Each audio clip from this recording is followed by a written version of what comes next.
Wamos, sinabi niyang hindi niya trip si Smaglas at Sinyo pinagtatanggol ng flip top.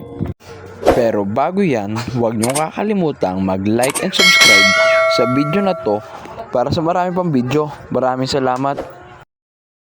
Usap-usapan nga sa social media ang interview ni Wamos tungkol kay Smaglas at sinabi pa nga ng vlogger ay hindi niyo daw trip si Smaglas dahil daw ito ay mabilis mag-rap at hindi maintindihan.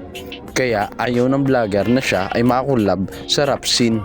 Smaglas, yung rapper na mabilis. Flip top din yan, di ba? Hindi Si ko Smaglas. Smaglas yung sa flip top.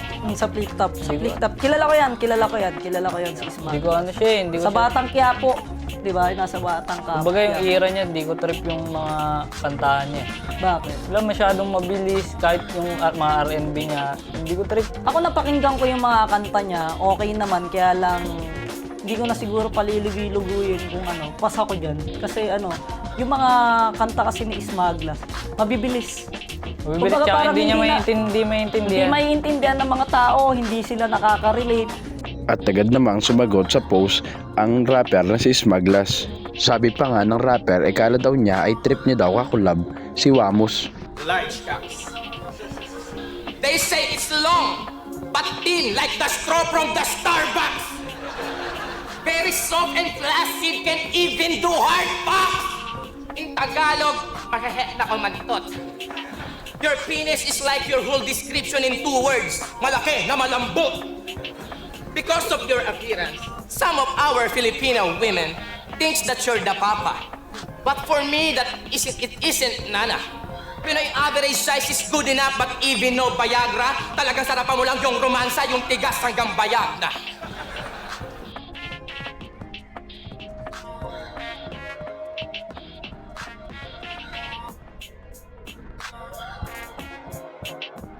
Sa kabilang balita naman ay usap-usapan ang round 3 ni Lanceta sa laban ni Mama Ani at Luxuria.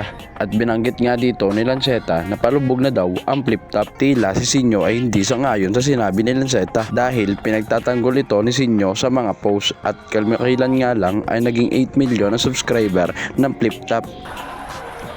Naninigas ang big cock! Lumuhod ka para tit fuck! Yung dalawa mong dede, gagawin ko yan na speedback! Hanggang tuluyan bumagsak na parang flip top!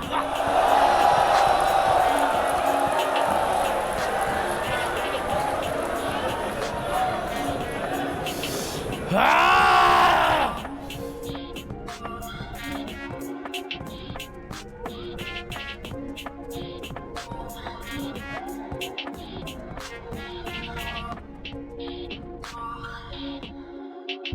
Kayo mga tol, ano masasabi nyo? Paki-comment below naman mga opinion nyo at huwag nyo kakalimutan mag-subscribe at mag-hit ng notification bell para sa maraming video. Maraming salamat!